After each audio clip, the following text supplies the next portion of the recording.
Dubai mall में थी और मुझे बहुत सारे लोगों ने रोका और मुझसे मिले, और जो मेरे लिए बहुत सरप्राइजिंग था। मेरी नीस और मेरी बहन, हम तीनों एक दूसरे को देखते थे, हम कहते थे सच्ची ये हो रहा है। एक्टर फील्ड में आता है तो वो तो देख कहता है कि मैं अभी तो फील्ड में आया हूँ, सुबह ना हो और मैं हिट हो जाऊँ। बिल्कुल बिल्कुल। एक्ट्रेस तो मेरे ख्याल से जब पैदा हुई तभी सोच लिया था कि एक्ट्रेस बनना।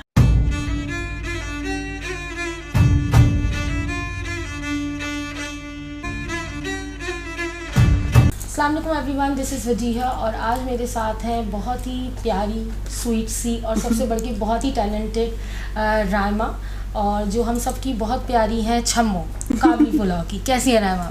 बिल्कुल ठीक ठाक, आप कैसी हैं वजीहा? मैं बिल्कुल ठीक ठाक हूँ। क्या लग रहा है इस वक्त, क्या मेंटल स्टेट है? ड्रामा सुपर हिट है, हर कोई आप लोगों के बारे में बात कर रहा है, ओवरसीज़ आपके लिए बात हो रही है, लोग पागल हुए हैं इंडिया में काबली पुलाव देखने के लिए। माशाल्लाह माशाल्लाह। हम जब ये प्ले हम शूट कर रहे थे तो किसी को भी अंदाज़ा नहीं था कि ये इतना सुपर हिट हो जाएगा और इतनी बात की जाएगी किसी भी कैरेक्टर के बारे में।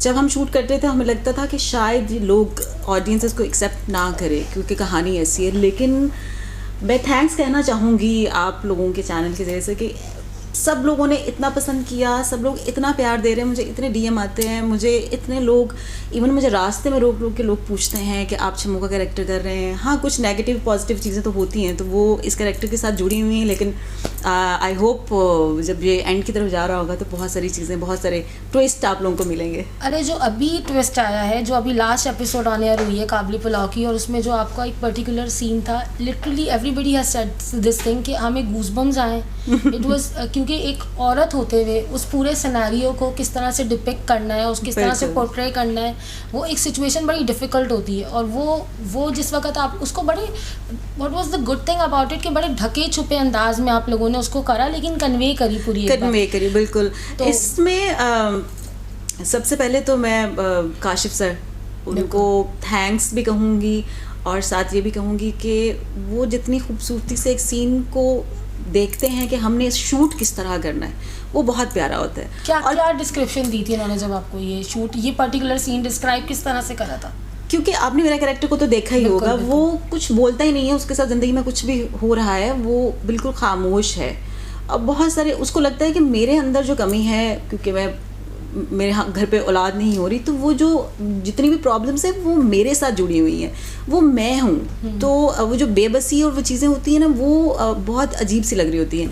जब काशिफ सर ने मुझे स्क्रिप्ट भेजी, जब मैंने इस प्ले को साइन किया, तो उन्होंने, हमारी मीटिंग हुई तो उन्होंने मुझे कहा कि रायमा एक ऐसा कैरेक्टर है कि जो हमेशा रोता रहता है, जिसकी ज़िंदगी में लगता है कि सब कुछ है दुनिया में, लेकिन बस कुछ भी नहीं है, खुशी नहीं है, कुछ भी है, कुछ भी नहीं है। वो इतना कंफ्यूज है अपनी ज़िंदगी में कि उसको जब कुछ समझ नहीं आती तो वो रोना शुरू कर देता है। जब उसको कुछ समझ नहीं आती, उसकी बेबसी, उसकी चीज़ें आपने देखी होंगी। और सबसे मज़े की चीज़ ये होती है कि जब आपका को स्टार बहुत अच्छा होता है। हाँ, कैसा एक्सपीरियंस था साकिब? क्योंकि साकिब के साथ आई स्वेयर, हम लोग जब सीन कर रहे होते थे तो हम दोनों आपस में बात करते थे। मैं कहते थे साकिब इसको हम इस तरह कर लें, इसको इस तरह कर लें, तुम यहाँ से अपनी आवाज़ इतनी पिच रखना और तुम ऐसे बोलना, मैं ऐसे डरूंगी, ये होगा। तो आप जब आपके साथ आपका को स्टार बहुत अच्छा होता है, जो आपको बहुत फ्रेंडली माहौल में आपसे बात करता है, आपके साथ डिस्कशन करता है बिफोर सीन, तो मुझे लगता है कि उसका इम्पैक्ट बहुत अच्छा होता है। अब बहुत सारे लोग जब देख रहे होते हैं तो साकिब को गालियाँ भी पड़ रही होती हैं, ठीक है, और वो सीन्स हमेशा पूरी टीम वर्क के साथ ही होते हैं, सब चीज़ें डिस्कस की जाती हैं, फिर सीन किया जाता है। इवन हमारा एक सीन आगे वाले एपिसोड्स में चलेगा, वो सीन अब माशाल्लाह माशाल्लाह माशाल्लाह ज़फ़र मेराज साहब ने लिखा हुआ है, उनकी लाइंस को चेंज करना, क्योंकि उन्होंने इतनी खूबसूरती से डेप्थ के साथ लिखा होता है कि चेंज करना मुश्किल होता है। तो एक सीन था जो कि काशिफ सर को नहीं समझ आ रही थी, तो उन्होंने हम दोनों को ऑफिस में बुलाया। अच्छा, कहते हैं ऑफिस आओ, ठीक है। हम सेट पर थे, सेट पर ही उनका ऑफिस भी है, वहीं पर सेट भी लगा हुआ है बारी स्टूडियो में, सॉरी शानूर स्टूडियो में। तो उन्होंने मुझे कहा कि रायमा हम इस सीन को इस तरह नहीं, हम इस तरह करेंगे। उन्होंने रीराइट किया उसको, कुछ चीज़ें चेंज की, और हम उस सीन को बैठ कर कुछ 5 से 10 बार हमने रीड किया, और फिर हम उस सीन को करने के लिए, परफॉर्म करने के लिए। सही, मतलब इतना होमवर्क होता था और डेफिनेटली वो इतना होमवर्क हम हुआ है तभी वो स्क्रीन पर डिस्प्ले आपको नजर आ रहा है, चीजें हो रही हैं। और मैं एक बात बताऊं, जब हमने ये प्ले साइन किया था मैंने, तो उससे पहले 3 दिन पहले कराची से मैं गई थी, 6-7 दिन पहले मैं यहाँ से चली गई थी, तो 2 दिन हम लोग पूरी कास्ट को बुलाया गया था, हमने स्क्रिप्ट को पढ़ा था और पढ़ने के बाद उन्होंने कहा था कि सब लोग मिलके बात करो, आपस में एक दूसरे से बात करो, बाउंडिंग होनी चाहिए, मतलब लगना चाहिए कि ये बहन भाई है, ये मियाँ बीवी है, या इनका रिलेशन कैसा है, कैसे हैं। क्योंकि साकिब से के साथ मैं फ़र्स्ट टाइम काम कर रही थी, एहतशाम भाई के साथ फ़र्स्ट टाइम काम कर रही थी, इवन सबीन के साथ फ़र्स्ट टाइम काम कर रही थी, तो बहुत से और एक्टर्स थे जिनके साथ, टीपू के साथ मैं पहले काम कर चुकी थी, तो बहुत सारे ऐसे एक्टर थे जो हम लोग जानते थे ऑन स्क्रीन एक दूसरे को, लेकिन काम नहीं किया हुआ था। सही। तो हम पहले मिले एक दूसरे से 2 दिन, सही, फिर हम सेट पर गए, तो वो ऑलरेडी आप लोग की एक फेमिलियरिटी और वो सब चीजें जब खत्म हो चुकी थी, सबके नाम पता चल गए, सबसे बात करने का कि अच्छा कौन किस तरह है, किस तरह नहीं है, जो बच्चे दिखाए हुए सब उनके साथ बाउंडिंग चीज़ें, तो वो सारी चीज़ें जो है ना वो जब होती हैं तो तभी एक अच्छी चीज़ बनती है, ultimately it works for you. बिल्कुल बिल्कुल। और कभी भी ये नहीं होता था कि सेट पर सीन आ रहा है तो आप सीन पढ़ के कहते हो यार ये किसके साथ लिंक करता है क्या, तो पूरा स्क्रिप्ट बैकग्राउंड क्या इन्फॉर्मेशन होती है, ये अब होता नहीं है, ये कल्चर ना ऑलमोस्ट डेड हो गया हमारे यहाँ, क्योंकि मैंने सुना है कि अब तो ये होने लगा है कि सीन डायलॉग्स ही वहीं बैठ के लिखे जा रहे होते हैं, क्योंकि शायद जफर मेराज साहब और काशिफ निसार साहब इनकी ये पुराना थोड़ा टाइम से चल रहे, पीटीवी से इनका वो है एसोसिएशन। तो काशिफ सर का ये है, जब तक उनके पास पूरा स्क्रिप्ट नहीं आता, आपने देखा होगा कि वो हमेशा बहुत डिफरेंट चीज़ करते हैं। सही, हाँ बिल्कुल, उनके स्क्रिप्ट्स बहुत डिफरेंट होते हैं, उनके स्क्रिप्ट कभी भी नॉर्मल जो लाइफ में चल रहे हैं सब चैनल्स पर वो नहीं होते, बहुत डिफरेंट होते हैं। तो वो पहले उनको पढ़ते हैं, फिर उसके बाद कास्टिंग की बात आती है, वो इतना फ्री हैंड देते हैं एक्टर को कि आपकी सोच होगी। इवन कभी कभी मैं आके उनसे पूछती थी कि सर मुझे नहीं लगता कि ये सीन ऐसे हुआ है, तो ये सीन ऐसे हुआ है, तो वो मुझे कहते थे नहीं नहीं बिल्कुल ठीक है, तुम टेंशन मत लो, बिल्कुल ठीक है सब अच्छा हुआ है, तुम्हें लग रहा है क्योंकि तुम्हें लग रहा है कि मैं ये कर लूँगी, ये कर लूँगी। इवन एक सीन है जो आगे आएगा, उसका जो आउटडोर था वो हमने पहले शूट कर लिया था, जो रूम का सीन था वो हमने कुछ 6 दिन के बाद किया था।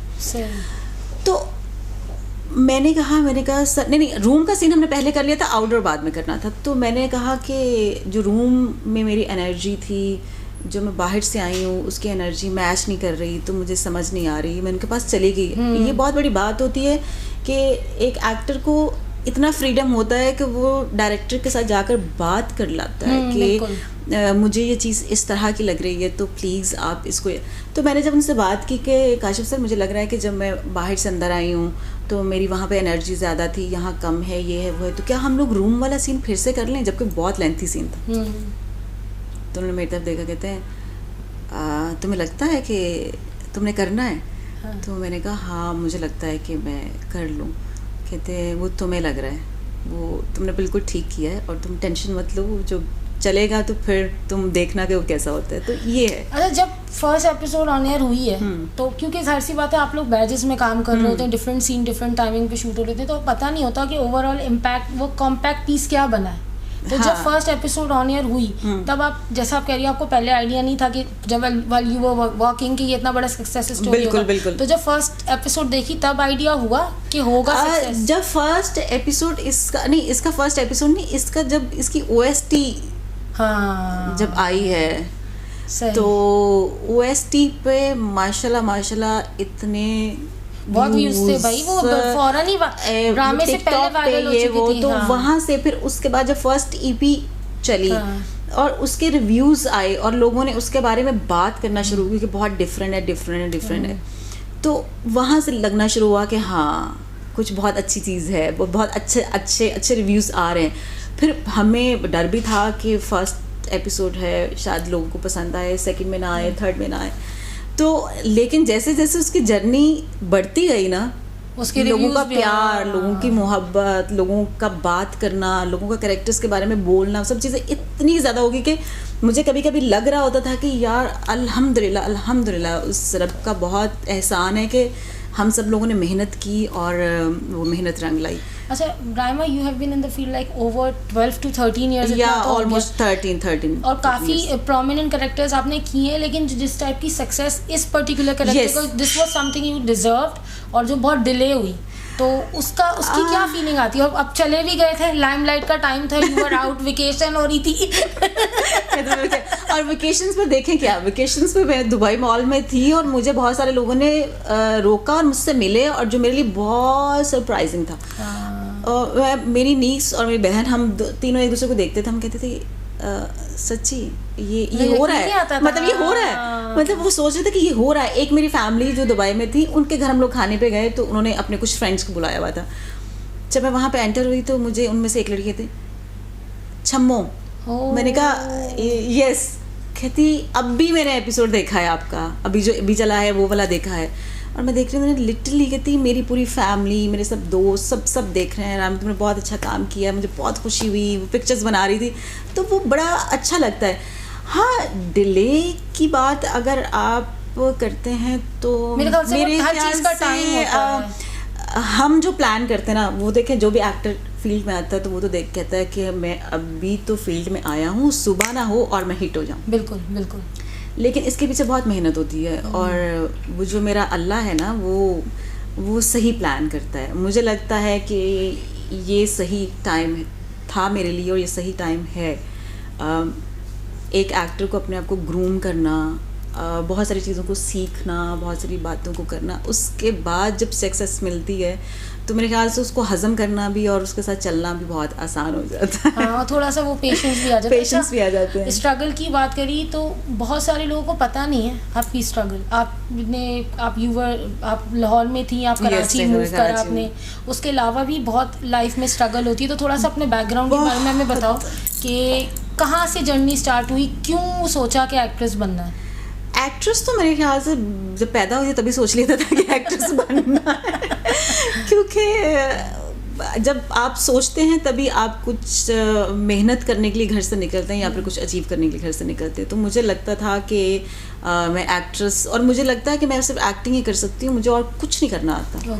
तो जर्नी स्टार्ट हुई, एक प्ले चलता था तेरे पहलू में, वहाँ से मेरी जर्नी स्टार्ट हुई. उसमें समी खान थे मेरे साथ, और सारा चौधरी एक एक्ट्रेस होती थी, वो जियो का पहला जियो का हाँ सूप था.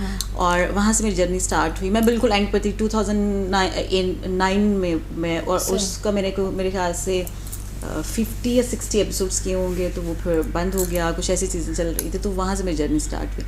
देन उसके बाद मैंने 2-3 साल के लिए ब्रेक ले लिया. अच्छा. क्योंकि मैं पढ़ रही थी, तो घर वालों ने कहा कि पहले कुछ कर लो, उसके बाद फिर एक्टिंग कर लेना.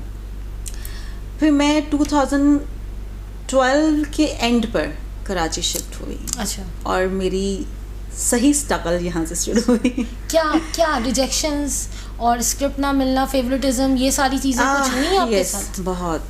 कोई एक थोड़ी, मतलब कहते हैं बहुत से जख्म है इस दिल पर. कोई एक नहीं है. रिजेक्शन नहीं कहा जा सकता. स्क्रिप्ट नहीं आती थी.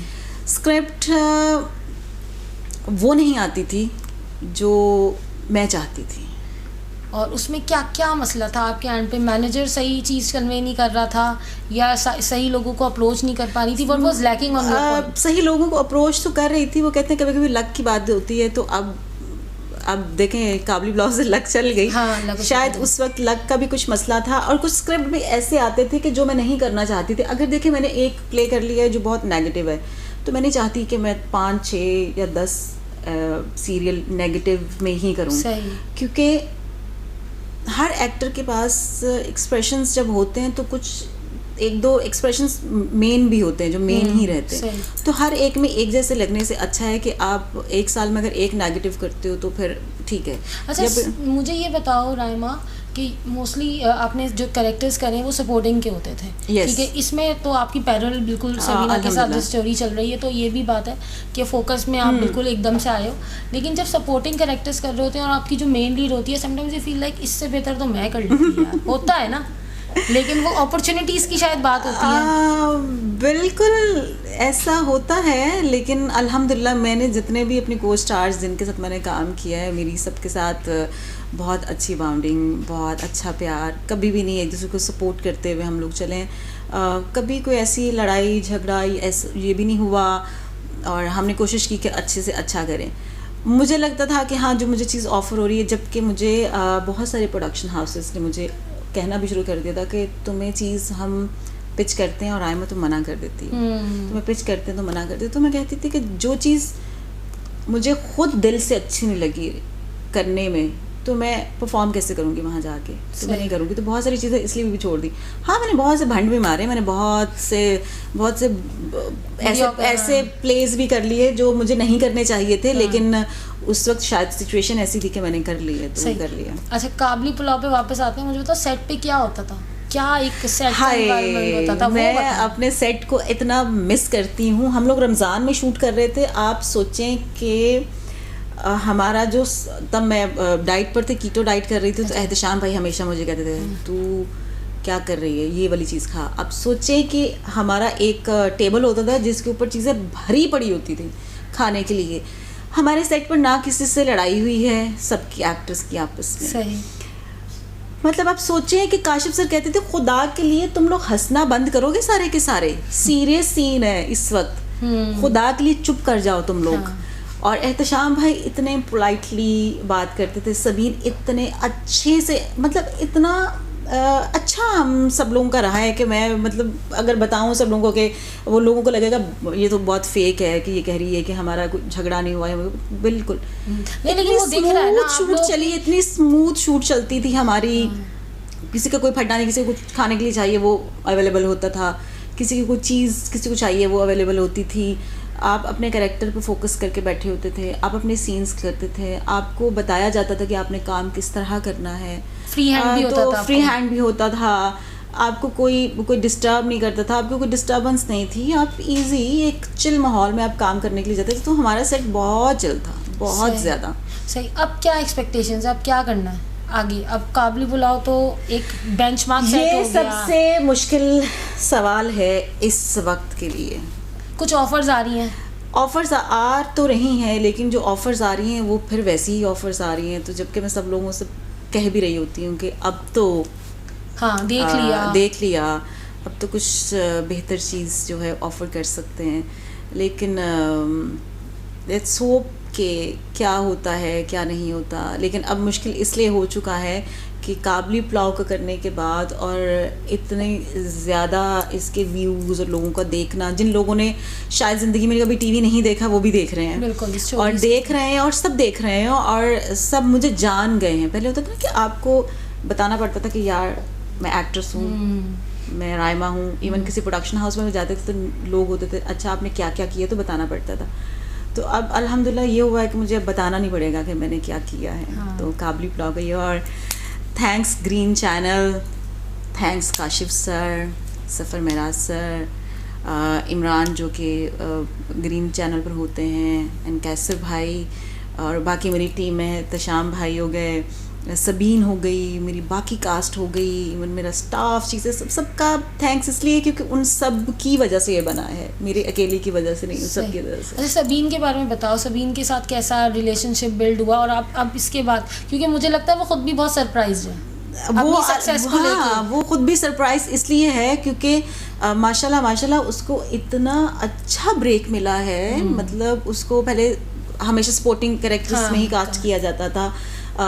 तेरे बिन के बाद उसको मतलब लोगों को पता चला है कि हाँ सबीन में इतना पोटेंशियल था, इतना काम कर सकती थी, इतनी प्यारी थी, पर हमने इसको यूज़ नहीं किया। तो मुझे ये लगता है सबीन कोई इतनी प्यारी इंसान है, कोई इतनी प्यारी इंसान है कि मैं आपको बता नहीं सकती। हमारी कुछ दिन पहले ही बात हुई और हम कोई 1-1.5 घंटा बात करती रही, दोनों हम प्ले पर ही बात कर रही थी। तो क्योंकि हम सब सरप्राइज थे, सरप्राइज थे सक्सेस को लेके, सब लोग के सब लोग ही के अल्हम्दुलिल्लाह ये तो मेरे ख्याल से जो चीज़ नेक नियति के साथ की जाती है वो अल्टीमेटली पेड ऑफ होती है। आप लोग की नियतें साफ थी, you were all focused towards your work, तो इवेंचुअली इट पेड ऑफ अल्हम्दुलिल्लाह and I am super excited, I am super happy कि ये अपॉर्चुनिटी हम लोगों को मिली या हमें कास्ट किया गया। ये भी एक ब्लेसिंग होती है कि आपको किसी ऐसे प्ले में कास्ट कर लिया जाए कि जो बहुत सुपर डुपर हिट हो जाए। अच्छा, एक और बड़ी इंपॉर्टेंट बात है इस प्ले की, फैमिली वैल्यूज तो हैं, उसके अलावा ये कि आप सारे के सारे वो जो एक लाहौर का टिपिकल फील चाहिए था ना, वो सारे लाहौर वाले ही हैं। लाहौर वाले, majority of the characters is Lahore के, तो वो बड़ा नेचुरल भी है आप लोगों के लिए उसमें जाना फ्रेम में। लेकिन सबीन को हटा के क्या उसका नाम है, एहतशाम भाई। अच्छा एहतशाम, लेकिन एहतशाम भाई तो प्योर कराची हाइट्स है, वो पंजाबी बिल्कुल नहीं है। वो सेट पर जब पंजाबी की लाइंस आती थी तो वो पूछ रहे होते थे, कभी हमेशा टीपू से पूछते थे या साकिब समीर से पूछ रहे होते थे। इवन साकिब भी कराची है, वो भी मतलब नहीं। तो टीपू तो क्योंकि फैसलाबाद से हैं तो वो तो प्योर पंजाबी हैं, तो इस वजह से लेकिन लगा नहीं आपको कहीं भी एहतशाम भाई का कि नहीं, मुझे नहीं लगा, किसी को भी नहीं लगा, किसी को भी नहीं लगा। बाकी हम ऑलमोस्ट सबीन को छोड़ के एहतशाम भाई को छोड़कर बाकी हम सब पंजाबी थे। हाँ, और इस वजह से वो फ्लेवर बड़ा स्ट्रांगली आ रहा था। वो फ्लेवर मतलब बीच में बोलना, बीच में बात करना, कोई ऐसी चीज लेकर आना, या फिर वो एक होता है ना बॉडी लैंग्वेज। हाँ, अच्छा नादिया के साथ आपके सीन है, नादिया अफगान के साथ? हाय, नादिया जी की क्या बात है, क्या बात है उनकी। मेरा उनके साथ कोई सीन नहीं था और मुझे इस चीज़ का हमेशा रहेगा। तो मैंने नादिया जी से कहा मेरा और आपका कोई सीन नहीं है यार, कुछ तो होता, कहीं तो होता। वो क्या एक्ट्रेस हैं, मतलब वो सीन करती हैं तो आपको लगता है कि क्या है। एक सीन उनका शुरू में जब शादी हो जाती है और वो मिठाई लेकर आती हैं, मिठाई खिलाने के बाद जब वो घर जाती हैं तो वो इंस्पेक्टर जो आता है और उनके साथ जो एक कन्वर्सेशन है, क्या खूबसूरत सीन, क्या खूबसूरत सीन। वो इतना प्यारा काम करती हैं हर सीन में। मुझे लगता है कि उनको कोई एक आम सा सीन भी दे दें तो उसमें जान डाल देती हैं। अच्छा, वो ऐसी एक्ट्रेस हैं। राइमा, ये बताओ कि जब इस तरह से आपके साथ इतनी असम्बल कास्ट होती है और इतने टैलेंटेड लोग होते हैं, तो आप यू फील लाइक समटाइम्स लगता है कि आई एम लकी कि मेरी तो लर्निंग भी साथ साथ ही होती है। बिल्कुल, मैं तो खामोशी से सीखती हूँ। बिल्कुल। मैं आप ये सोच रहे हैं कि कभी कभी सीन हो रहा था तो हम मॉनिटर पे काशिफ सर बैठे थे तो हम बाकी कास्ट भी आकर बैठ जाते थे कि कौन क्या कर रहा है, कौन कौन से एक्सप्रेशंस दे रहा है, कौन कौन सी चीज़ कर रहा है। तो मैं तो हमेशा इस सेट की बात नहीं, मैं बहुत सारे सेट्स की बात है। मैं हमेशा अपने नए एक्टर जो आते हैं काम करने के लिए, वो या फिर जो हमारे सीनियर्स हैं, मैं सबसे सीखती हूँ, मैं सबको देखती रहती हूँ। इवन मैं कभी कभी पिक भी करती हूँ और उसको फिर अप्लाई भी करती हूँ कि अगर मुझे कभी ये सीन मिले तो मैं ये वाले एक्सप्रेशन दूंगी तो कैसे रहेंगे। सही। तो ये बहुत अच्छा होता है एक एक्टर को ग्रो करने के लिए। मेरी ग्रूमिंग और मेरी सब चीज़ें इसलिए भी हैं कि जब मैंने तेरे पहलू किया, तेरे पहलू के फ़ौरन बाद मैंने काशिफ सर के साथ एक टेलीफिल्म की, और टेलीफिल्म करने के फ़ौरन बाद मैंने काशिफ सर के साथ 3 सीरियल किए। एक तो हमने सोप किया 100 एपिसोड में। अच्छा। उसमें सबा कमर और मैं और सबा फैसल और 2 और हमारी बहनें, फ़ायज़ा गिलानी एक लड़की है, वो एक्ट्रेस है वो, और एक और थी। तो हमने 100 एपिसोड की और काशिफ सर ने भी डायरेक्ट किया था। अच्छा। तो वहाँ पर आपकी लर्निंग होती फॉर द जमात। मैं बिल्कुल नई थी, बिल्कुल न्यू थी। तो सबा के साथ मैंने बहुत काम किया है। सबा से बहुत आपको सीखने को मिलता है। शी इज़ मतलब कहते हैं कि फाइनेस्ट एक्ट्रेस जो होती है ना, वो है। सही। उनको भी काफी टाइम लगा सक्सेस मिलने का, लेकिन इवेंचुअली जब मिली है तो फिर वो नहीं, अब तो माशाल्लाह अब तो कहते हैं ना कोई छू भी नहीं सकता, वो वाला सीन है। अल्लाह ताला आपको भी इसी तरह हमारी विशेस है कि आपको भी अल्लाह ताला सक्सेस दे और अच्छे प्रोजेक्ट्स आप आगे करें। It has been pleasure talking to you Raima. Thank you.